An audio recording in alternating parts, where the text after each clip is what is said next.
Welcome back to my channel. For those who don't know me, my name is Joyce V. Um, and today I'm going to be doing a get to know you video. And the questions are like a couple of questions that people asked me, and I just picked out like a few that I seem to like. And yeah, so stay tuned. Please, if you've not subscribed to my channel, please like, subscribe, share, tell a friend to tell a friend to tell a friend, and let's get started. Okay, question 1. Who are you? My name is Joyce Vivian Akpama. I'm from Cross River State, Nigeria. I grew up in different states. I grew up in Rivers State, and then over the years, because of my parents' job, I had to move to Delta State, and then I schooled in Warri, Delta State. That's where my parents and I lived in, schooled in Warri. And then my senior secondary, I schooled in Udupani, Cross River State, Nigeria. And up to date, my family still lives in Warri, Delta State. Next question.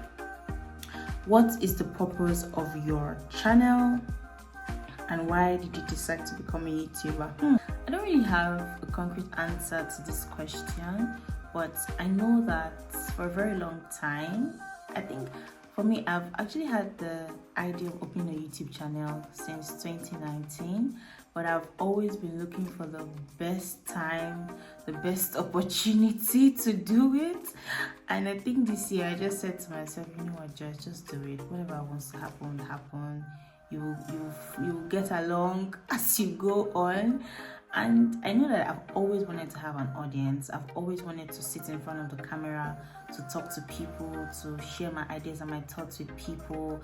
I've always wanted to just share my knowledge with people, so to speak, because I know growing up as kids then, one of my secondary schools, Chinkeli High School, Warri, Delta State, we were exposed to like going for TV interviews, having like interview sessions, people coming to our schools, us going to like TV stations, going for like events. So I think when it comes to like camera and like videoing and all of those things, I'm not really a shy person in front of a camera, but I know that sometimes I just stand in front of my mirror and be like, I'll just be talking to my mirror, I'll be singing.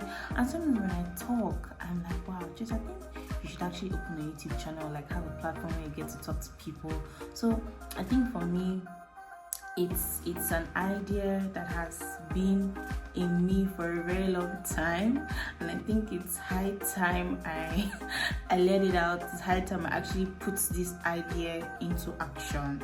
So yeah, and what's my YouTube channel going to be about? I think basically for me, I'm very passionate, most especially about food. I'm passionate about culture, lifestyle, behavior, education, and I think for me my YouTube channel is going to be based around those things: my life, what I do, challenges one experiences as a young person, and education, food, culture. So that's basically, and of course, as time goes on, who knows what other contents pop in, and yeah. Okay, the next. What did you study? I studied social science. Where do you live? I live presently in Germany, Braunschweig, Germany precisely, and I've been here for a while. 3 going to 4 years now, but I've been in Germany since 2015, like years thereabouts has been the time frame that I've been in Germany. What was your first job? My first job was actually I think my first job was working in a newspaper factory.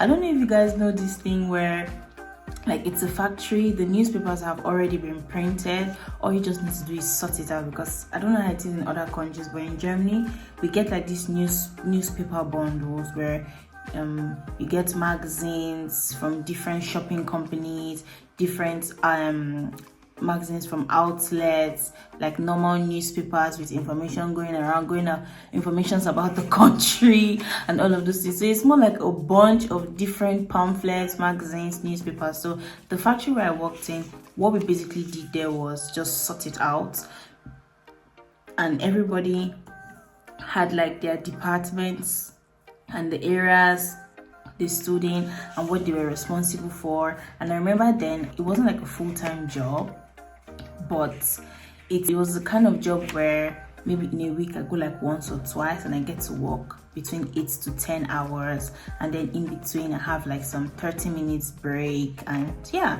that was my first job. Okay, how many languages do you speak?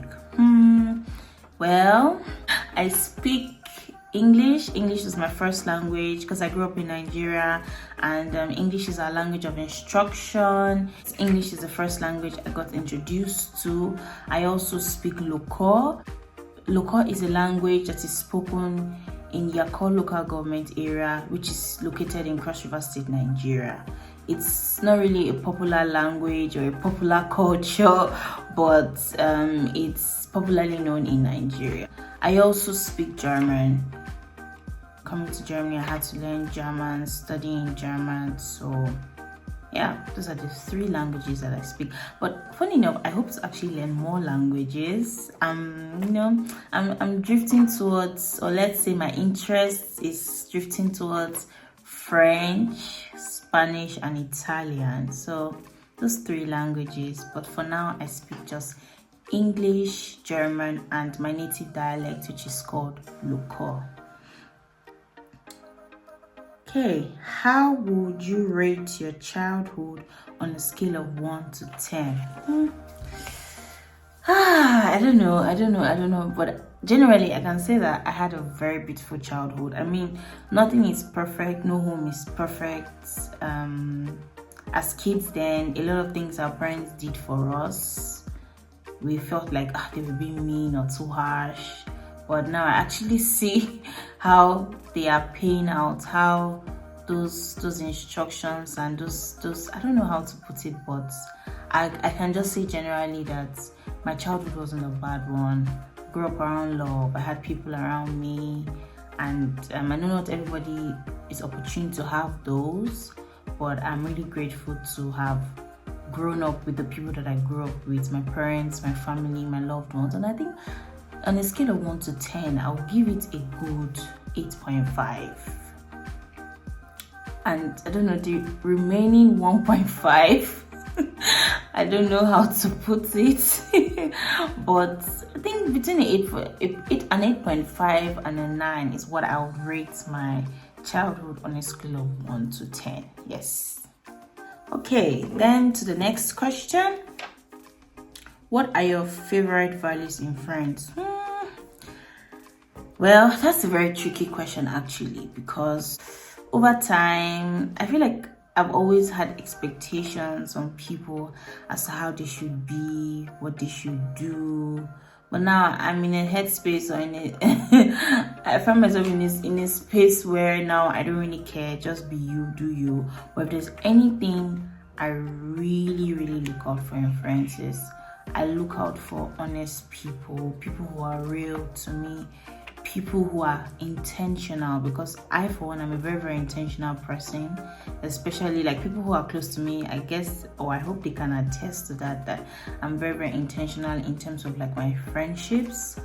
And yeah, I'm very intentional, and I hope and I wish to also have intentional people around me, because I expect, or I feel like the same way I put in so much effort to you, I would appreciate it if you do the same thing to me, but you don't have to. But we as human beings, we just have these unconscious expectations where, after all, I did it for you, or I am this way to you, I would expect that you should be at least close to that, or meet up to a certain extent. Yeah. Okay. What are your favorite memories from high school? Okay, First of all, my high school, I went to 2 different schools. For people who know about the educational system in Nigeria, where we have like JSS 1 to JSS 3, SS 1 to SS 2. So the school that I attended during my JSS 1 to JSS 3 was like more of a bougie school in the heart of the town. Everybody was very prim and proper, and then the school that I went to from my SS1 to my SS3 was rugged in the middle of the bush, located in Odupani local government. Any of you watching this video and you went to Akimos High, Odupani local government, can attest to what I'm saying. The vibes were totally different. But let's analyze it from the first secondary school I attended. Although they taught us like basic homekeeping skills, how to weed a farm, how to cut grass, we were very active in a lot of these things, but there were a lot of do's and don'ts, right? For example, I think for me, an experience I would never ever forget, where in the school compound, we had like these almond trees. Like in the Nigerian slang, the fruits that comes out from this tree, we call it ebelebo. I don't know any other way of translating it in English. Maybe those on my comment section, those of you watching my video, if you have an English way of describing what ebelebo means for people who don't understand, please, I'll be honored if you can just write it in the comment section. We had like so many fruit trees. We had mango, we had almond, we had oranges, we had a lot, but we were not allowed to touch any. We're not allowed to pluck any of the fruits. We're not, even if it falls on the ground, you're not allowed to pick it up, wash it and eat. That's the extent to which there were a lot of do's and don'ts, and when it came to like fruits and trees in school compound. And it was a beautiful experience. I remember growing up then, whenever rain falls, I don't know how it is in other places, but I know that when rain falls in Nigeria, we have like heavy rains that come with thunder and storm, and it tends to shake the trees, that the fruits and the trees fall down. And when the rain stops, the floor or the surroundings of the tree is full of fruits from that tree, but unfortunately we're not allowed to touch. So sometimes we have to sneak to pluck those fruits or pick them up, and then when we pick them up, we have to quickly put it into our pockets. It was a very beautiful experience. I have to quickly pick it and put it into our pockets, or some teachers to like help pluck it for us and then maybe give it to us later. But of course, you're not supposed to be caught with the fruit, eat it immediately and dispose. So I think there's one experience that I'll never forget in my life. It was a very beautiful experience. Sometimes we have to like shake the trees. If the fruit doesn't want to fall down, we have to shake it for the fruit to fall down. And then if we see that a teacher is coming or a worker in the school is coming, we'll quickly run into our classes, or anyone we pick, we'll quickly toss it into our school bags. It was a beautiful one. I think that's something I'll never forget. And then to my other secondary school that I attended in Cross River, that was a different ballgame entirely. We're in the middle of nowhere, surrounded with bush, trees. Oh my god, insects biting me. It was a crazy experience. Imagine you coming from like a bougie setup to a rugged setup where nobody shares nada. And here, it's rugged. Sometimes where you hang your shirt is not where you meet your shirt. If you're lucky, you meet your things the way you kept them. And then when I got there, everybody was just like, oh, why is this girl acting so bougie, like she's better than people? The food was whack compared to where I was coming from. It was entirely different from what I've been used to. But then over time, I got used to the people, I got used to the vibes. It was beautiful to see people that come from a different, I won't say different world, but like different backgrounds or lifestyles or behavior. I wouldn't also say I was better than them, but I know that we were just different people. The way I grew up in certain aspects is different from the way they grew up in certain aspects. But it was just beautiful to see this mix of people from different cultures, backgrounds, behaviors, and but yeah, I think for me those are like the two experiences that were fun for me. Just basically doing things that you were not allowed to do, and the joy one had in doing those things. Yeah, that's it. So the next question: what is the first item on your bucket list? I have readjusted my bucket list, and for me right now, I think the first item on my bucket list is getting my driver's license done. I made an attempt to start my driver's license like 2 years ago, but it was a failed attempt, money lost, and now I have to pick that up again. So I think that's the first thing on my bucket list, getting my driver's license done. And doing a driver's license in Germany is not the cheapest, and it's also not the easiest. I don't know how it is in other parts of the world or in other countries. I know in Nigeria it's different, but here you have to go through the theory, you have to pass, and then when you pass the theory, you have to start your driving classes, driving lessons, and then after that, you have to write and do the exam and then pass. So it's just a little back and forth, and at the end of the day, it's money. So that's like the first item on my bucket list. So what is your favorite book, or what are your favorite books? I don't know. I think apart from like academic books that one has read, I'm trying to be more of a book reading person. And the few that I have read, I think I'm just going to pick out one that was like, I liked other ones, but the one that just did it for me was, or is, Yes to Life by Viktor Frankl. This book here, Yes to Life by Viktor Frankl. It comes in different copies or different designs, but this book actually did it for me. I would also recommend this book for everyone. Please guys, try and read it if you can. Yes to Life by Viktor Frankl. It just basically talks about like life, why we make certain decisions, how we need to be responsible for our decisions, and decisions come with consequences, and in the quest to achieve what we want in life, we get to suffer. There is pain in suffering, and there's suffering in pain. And for me, it just made a lot of sense to me. And I just sat and thought of like all the experiences I've had over the years, and I said to myself, no experience is lost, no suffering is lost. While we are trying to achieve something in life, or while we go through the process of life, we suffer, we experience pain, loss. Sometimes we can't change it. Most times we can't change it, but the best we can do for ourselves is just to pick out what we learned from those experiences, make the best of it, and move on with life. So I think this book is something I would gladly recommend for anybody. Please guys, read it if you can. It helped me, and I'm just recommending it for those who are interested. Yes. Okay.